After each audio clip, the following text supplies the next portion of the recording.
আমি দেবনাথ। আমার চ্যানেলের নাম সভ্য সমাজ।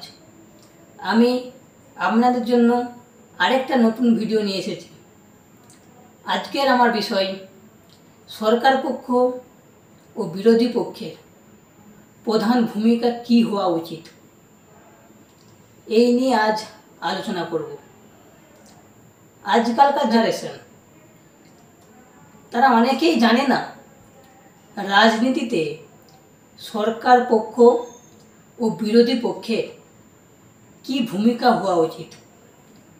রাজনীতি কোনো মারামারি বা হিংসা বা ক্ষমতা দখলের লড়াই নয়। রাজনীতি একটা ধর্মযুদ্ধ, যা রাষ্ট্রের উন্নতি করে। রাষ্ট্রের উন্নতির জন্য সরকার পক্ষ এবং বিরোধী পক্ষ উভয়েরই যথেষ্ট ভূমিকা থাকে। শুধুমাত্র সরকার পক্ষের দায়িত্ব থাকে না। এর জন্যই আমরা বিরোধী পক্ষকে বেছে নিই যে তারা সরকার পক্ষের ভুল সংশোধনে সহায়তা করে। এখন আসি সরকার পক্ষের প্রধান কাজ কী। জনগণের নিরাপত্তা সুনিশ্চিত করা, সামাজিক ন্যায় প্রতিষ্ঠা করা, মানুষের দুঃখ দুর্দশা দূর করা, বহিরাগত শক্তির বিরুদ্ধে নিজের দেশকে রক্ষা করা, আইন আদেশ প্রণয়নের মাধ্যমে সমাজের ন্যায় বিচার প্রতিষ্ঠা করা, রাজস্ব আদায় করে শাসন কার্য পরিচালনা করে সুন্দর ও সুষ্ঠুভাবে এক পরিকাঠামো গড়ে তোলা।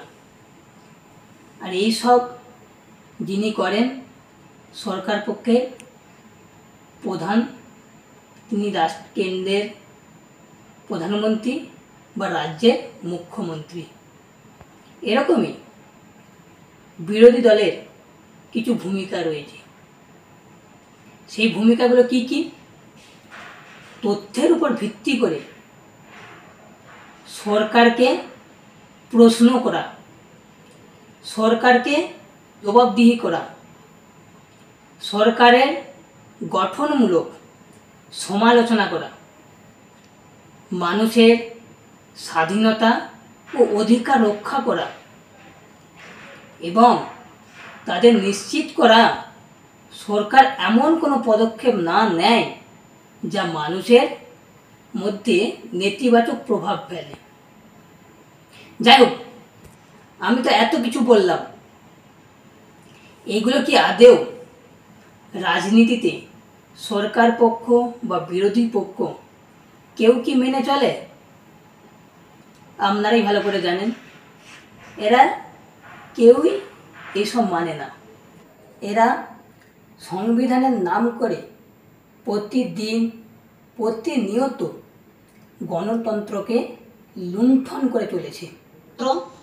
এতটাই বিপন্ন যে সরকার তার ক্ষমতার দ্বারা বিরোধীদের দমন পীড়ন করে। আর এখানে বিরোধীরাও সরকারের বিরোধিতা করতে করতে তারা ভুলে যান কোনটা সঠিক, কোনটা বেঠিক, কোনটা সাদা, কোনটা কালো।